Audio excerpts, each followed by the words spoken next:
Okay, so now we're getting into some different techniques other than what we can do with the standard Photoshop exporting.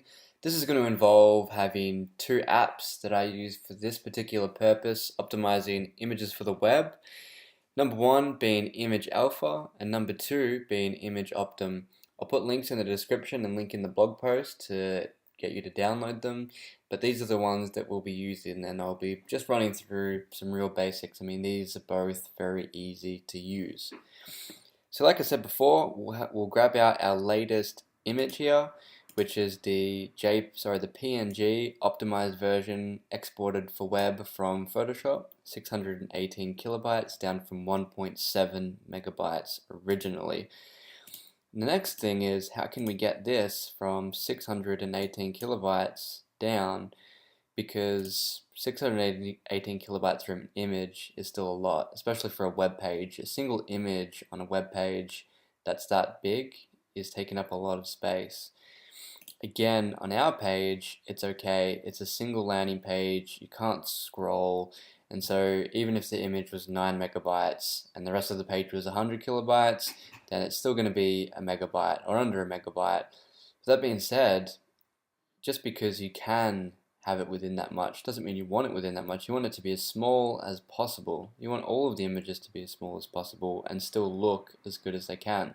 So let's open up the Image Alpha and Image Optim apps. So we'll start with Image Alpha. Image Alpha actually throws the image into Image Optim after you're done here. So we don't really need to go through that. But we'll drag this canvas out a bit more so it's a lot more visible in the video, and we'll drag in our PNG. So we have our PNG in here now, and we'll go through optimizing it. I don't think that Image Alpha really has any preferences to jump through. I think that's more for Image Optim, so we'll get straight into it. Now, right now, you can just see the image on a blank background, transparent. Good thing to do here is to put it on a different colored background. So for example here, we'll do a red background, so you can really see how the image is going to look in a different context, and you can really see the quality changing on a different background. Now with with Image Alpha, again, we want this to be really 2080, really low amount of effort for really big results. The main thing you want to do here is just in the colors. Basically with PNGs, you can specify how many colors are in the actual image or how many colors you want to be displayed. Now by default, we'll say images have 256 colors, which isn't the highest, but 256 is a lot. And so if you have an image which doesn't have 256 colors, it's specifying that it has 256 colors, but maybe all of those 256 colors aren't going to be visible to the eye, then you can bring that down to a point where it becomes noticeable. So if we bring it down from 256 to 128, and what I'll do is I'll zoom in here a little bit more so you can see the finer details, right? So if we have it right up at 256, you can see the image looks like that. If we bring it down to 128, you can see that there are some changes, specifically where the logo is. Everywhere else on the image doesn't change. You can't notice the change really at all. The main area is just on the logo. And so if you kept bringing it down and you brought it down to 2 colors, that's what you'd get. Just 2 colors, 2 shades of gray. You move it up to 4, 8, 16, 32, 64, 128, all the way up to 256 where it was to begin with. And again, it's just using your design eye to see the limits that you can push, how far you can actually get it down. Specifically for icons, if you're doing icons as PNGs, which will be another video for later, whether you should be using PNGs or SVGs or font icons, you can bring them down to about 8 for most icons, and there'll be no difference, and that dramatically changes the size. So just for this case, you can see here that if we were to bring it down from 256 to 128, which again I believe isn't too noticeable. If we have this on the website, this is what it looks like at 1x size, right?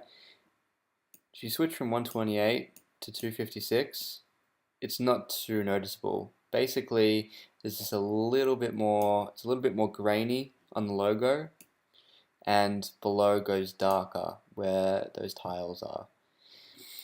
And just for a bit of info, right now on the website is this image here, the same image, and that's 128 colors instead of 256. And you can see the quality is still really good, and you can't notice too much of a difference unless you put your face right up to the screen, and you're assuming that people aren't going to put their face right up to the screen to look at those things. So back in image alpha, it's safe to say we can put it down to 128 colors. Something as well here, if you want the image to be compatible with Internet Explorer 6, you can tick that button, but usually that adds on to the file size. So I usually just leave that unticked because who really cares about Internet Explorer 6 anyway.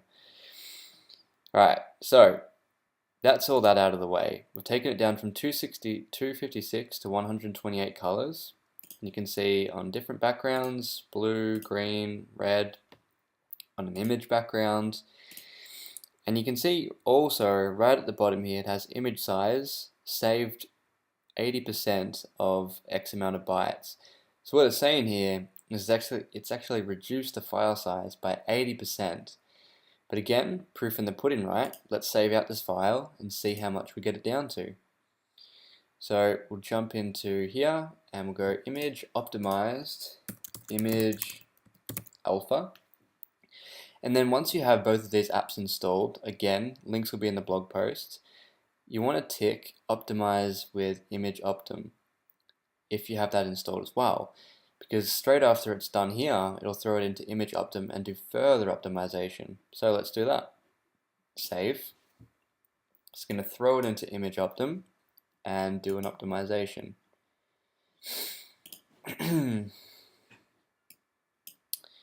Alright, that's done. And we'll go into the folder now and we'll see image optimized, and we'll compare this with the Photoshop export, and the image optim and image alpha exports. So here we go. So let me switch these around just a little bit so we can see the steps. First one, 1.7 megabytes. This was an export straight from Photoshop, just saving it out. Second one, exporting it to web and also making the actual image size in terms of the width and the height smaller. That brought it down to 618 kilobytes, which makes it about 1/3 of what it originally was. That's still a huge improvement.